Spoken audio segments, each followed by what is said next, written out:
Handshake? Could be. Or you may want something a little more effective. Exchange of money. Whoops. So you might say, okay, tell you what, I'm buying a car. The deal is set. Put 10% down, and it's a done deal. Exchange of money basically seals the commitment, because if you sit there for 4 hours, and believe me, you can sit there for 4 hours with a car dealer arguing over the price and all the options of a car, they're not going to let you just walk out the door after, they're going to want some kind of an exchange of money to verify that you're going to go through with the deal and commit, right? Everybody, I mean, a deposit is pretty standard, okay? Exchange of money. Or you may sign a legal agreement that you sign, that an agreement has been reached. These are the terms of the agreement, because basically a signed legal agreement is, in essence, a contract, right? Or a public announcement. Where would you make a public announcement? Engagements. Engagements. Very good. Actually, you're right. If you think about it. Do they do that here? No. In the U.S. they do. Like in I don't know if it's Friday, Saturday paper, you open it up and they have the engagement and marriage section. Joe Schmo and Mary Smith are engaged. And I always used to wonder, why do they do that? Who cares? Final offer. If you think about it, it basically, the public announcement makes it much more difficult to back out. It's already been in the paper, everybody's seen it, and you're exactly right, that's a public announcement. I wasn't thinking along those terms. Yeah. I was thinking about when two companies decide to merge, they make a public announcement. Yeah, but that's actually even better. Yeah, the engagement. Okay, I like that. It's like, oh, how do I back out now? It's in the paper, all our friends saw it. Okay, I mean, the only way to get out of it is fake your death or something. We don't go to jail. Getting married is like going to jail. But yeah, so everybody understands, public announcement kind of seals the deal, okay? So even though you gave the girl a ring, now you're stuck once it gets announced in the paper. The other one is a follow-up action, okay? So, in a follow-up action, here again, you'll see this like when companies merge with each other. The follow-up action is they'll have the management team from one company will have a formal meeting with the management team of the other company as a follow-up to the merger. That pretty much, again, seals the deal. Once it's been announced to both companies and the management teams meet, okay? It's called a follow-up action, all right? I like the engagement, though. That's pretty cool. Both of them stuck together. Yeah. How'd you know about that? They don't do that here? Yeah. They do. And what happens if you change your mind? You get killed?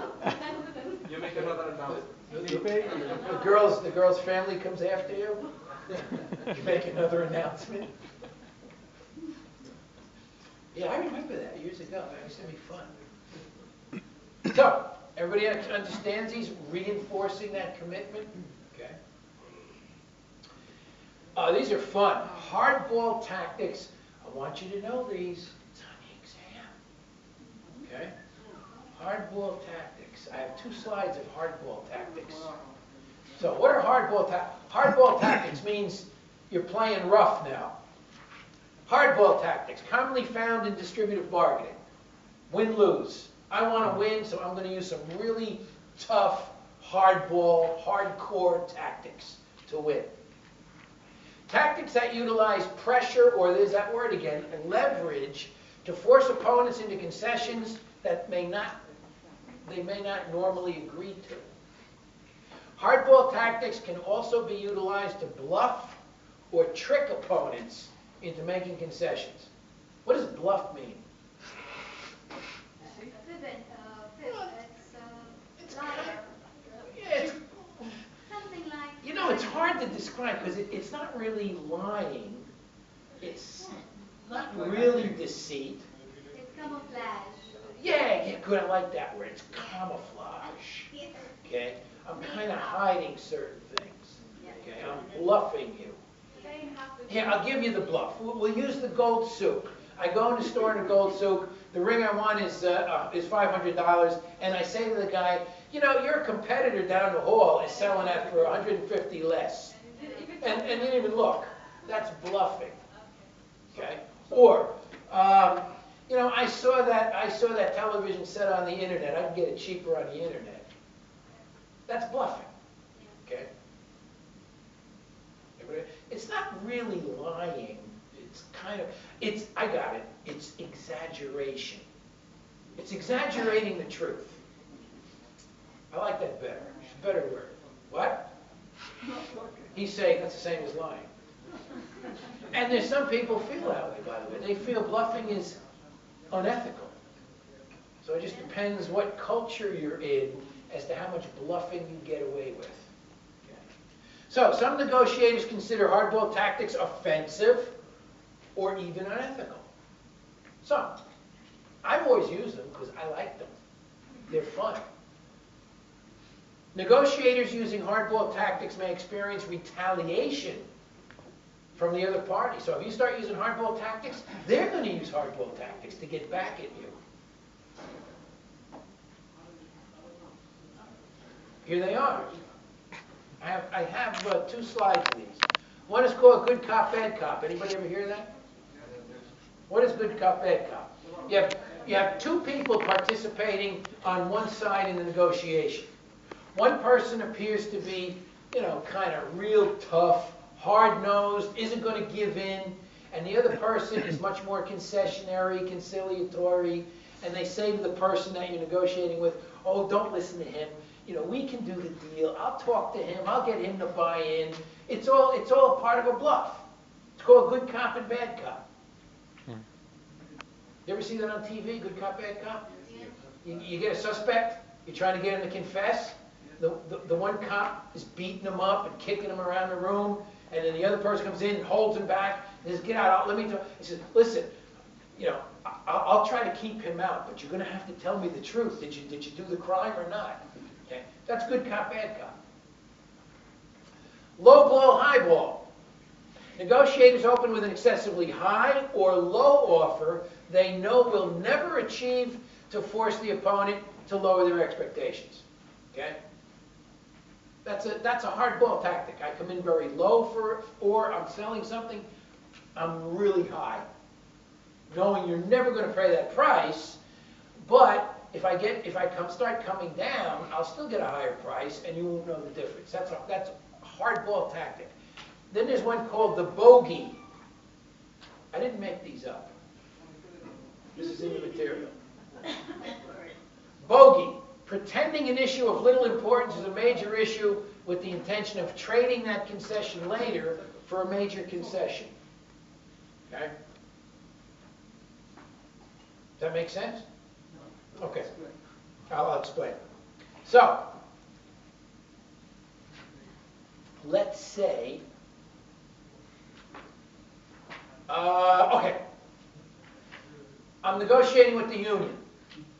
I represent the company. And the union says one of the things that they would like to have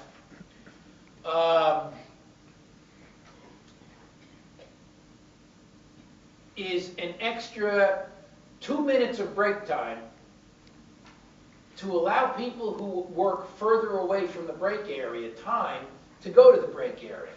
Okay? So they're saying, you know what, it takes them almost 5 minutes from their remote location to come to the break room. And the break is only 10 minutes. So if it takes them 5 minutes to get from their area to the break room and another 5 minutes to go from the break room back to their work area, that uses up their entire break. So from a company point of view, I said, oh, You know, that's going to add so much cost to our bottom line. That's just a total ridiculous request. How do you expect us to do that? You know, we're going to have to talk about it. So you go back and forth and say, well, you know, it's really going to cut into our bottom line, but I'll tell you what, we'll give you the 2 minutes extra. When in reality, it really doesn't make any difference to the company. But they're making a big issue out of it with the hopes that later in the negotiation, they'll get a reciprocal thing back that will actually be of bigger importance. Okay? So they make a small issue look big with the hopes of getting a big issue back from the union later. Does that make sense? Mhm. I actually had somebody ask me that on negotiations once. They said it took people 5 minutes to get to the break area from way out in the, we had a very large operation, but we only had one break room. So it took them 5 minutes to get to the break room, and then 5 minutes to go back, and they're only getting a 10-minute break. I told them, so run there. Walk fast. So they actually approached us on that. I think they wanted a 15-minute break. We said, no, we're not going to give you that. So that's a bogey. It's pretending a small issue is big, hoping I'll get something of equal big value back later. It's a bluffing tactic. It's a hardball tactic. Then one of my favorites is the nibble.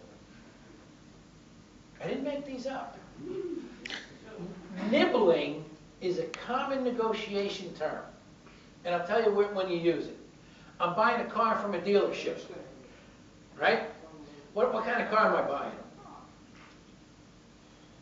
What brand? Huh? I wouldn't buy a Nissan. Think big, huh? BMW. Ferrari. Nissan. Ferrari. That's too big. Think BMW. Okay. So I'm buying a BMW. Nissan. I'm buying a BMW. You gotta think big. I mean, I drive a Toyota Corolla that's already like 6 years old. I mean, I can think big. BMW. Ferrari, no, that's not my style. I want either an Audi or a BMW. I like it. So, I'm buying a BMW. We've been negotiating for several hours on price, on options, on and on and on and on. So I finally get the dealer to agree to my bargaining zone, paying what I want to pay for the car. And now the dealer is salivating, the salesman. He's got the contract in his hands, and he's pushing it at me, okay? And it's in front of me, and I got the pen in my hand, and I can see him drooling, okay? Because he sees big commission coming, all right? Here's the contract, sir. Okay, oh, is this where I sign right here? Oh, right here. By the way, before I sign this, do you think I get the oversized tires? Well, yeah, all right, we'll give that to you. Oh, okay. You know, what about that stereo? I was kind of looking for the upgraded stereo DVD player. Do you think maybe you could kind of throw that in before I, sign it up here? Well, all right, we'll give you that. Okay. What is something? What about the stereo sound system? Okay. What? This is me. You're a nibbler. So what it means is you're real close to doing the deal and you keep coming back. Nibble for a little bit more, nibble for a little bit. You got the pen is touching the contract paper. Wait a minute, before I sign, you keep nibbling for a little bit more. That's called the nibble. Consistently asking for more minor concessions once a deal seems to have been reached. Make sense? You'll remember nibbler. But wait, there's more. Chicken. Yeah, that's coming up. Chicken. So we have chicken, intimidation, aggressive behavior, and snow job. Chicken, that's a tactic. A chicken is a tactic using a large bluff with a threatened action to force the other party to give in to a concession demand. So, my father was a master at this.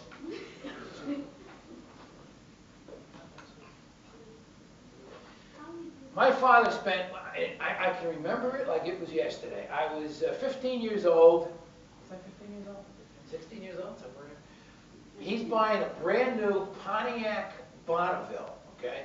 1966, because that precedes anybody here. Brand new. That's how old I go back.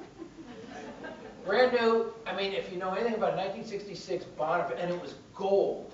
I mean, these were back in the days when the cars were like, we used to call them boats.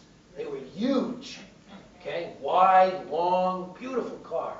Very sleek looking, gold Pontiac Bonneville. And my father was in negotiation with the Pontiac dealer at least for 2 or 3 hours. And he was a master at negotiation because he did it for a living, that's why. Bluffing, yelling, pounding his fist on the desks. I mean, he was just back and forth. Started with one salesman, then he went to the store manager, then he went to the general manager, then he went to the vice president of sales. I mean, everybody kept coming into this negotiation, and he kept going at it, going at it, going at it. And finally, he came down to his final bluff. And you know, the funny thing is, back in those days, I remember the price of the car. It was $3,300, brand new. Yeah, it's hard to believe, isn't it? That's 1966. Fine, and the difference was like $150 they were arguing over. And they wouldn't come down to his price. So he pulled what we call the chicken. We sometimes also refer to it as the walk-away scenario. What's a walk-away scenario? I'm going. Exactly. Thank you. Back and forth, and I mean, he's yelling, his face is getting red. This is all part of his game, okay? And all of a sudden he says, I've had it with you guys. You're not bargaining in good faith. I'll go somewhere else. I'll go to a competitor. Grabs me by the arm. Come on, we're leaving. We're walking out. We go out the door. All the customers are in the store looking like he was crazy. Slowly walk. Huh? You are walking slowly. Yeah, slowly. You're waiting him. No, we're out in the parking lot. We're almost at our crummy little 1957 Dodge Coronet that he was getting rid of. We're almost there, and all of a sudden, the salesman, oh, Mr. Gardner, wait, we can do this deal. Okay? That's an effective use of the chicken. Okay?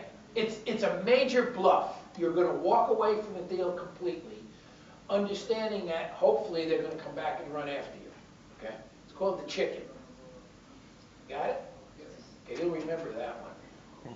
By the way, if you're going to do the walk-away scenario or chicken, you have to be committed to actually leaving. Because you can't guarantee they're going to run after you. Sometimes they will, sometimes they won't. But it can be an effective tactic if they think they're going to lose the deal. Huh? What? Normal? It depends. It depends. Everything is it depends. Intimidation. My father used this. Feigning or faking anger, fear, outrage, and attempt to force the other party to agree by means of an emotional ploy, often used against weaker negotiators. He used to intimidate people like that. Yell, scream, red-faced, banging on their desk. I can remember. Okay?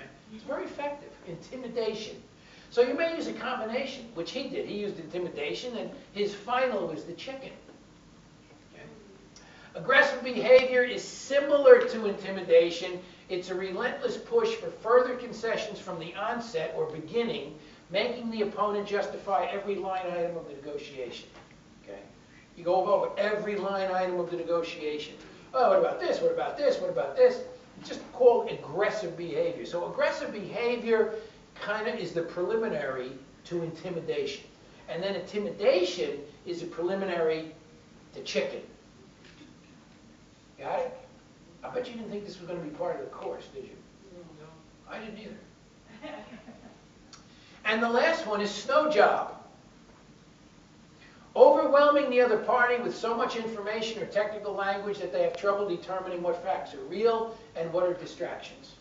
That works very well, the snow job, if you happen to be very technically proficient in something you're either selling or buying, so you can kind of bluff the person by throwing, you know who does that a lot? IT people are like that. Okay? They bluff you with all their technical language. So you say, well, I guess you're the expert, so okay. Right? That's a snow job. You got it? You have one question on hardball tactics, by the way. Okay?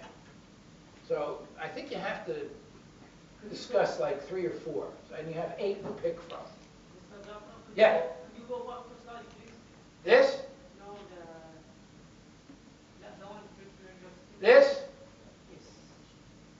You want to take a picture? Didn't you get the slides? You get my email after 1 week, man. Oh, all right. No. Okay. So, you got it? I didn't know, if I knew you were going to take pictures, I would have charged you more. Okay. Let's move on.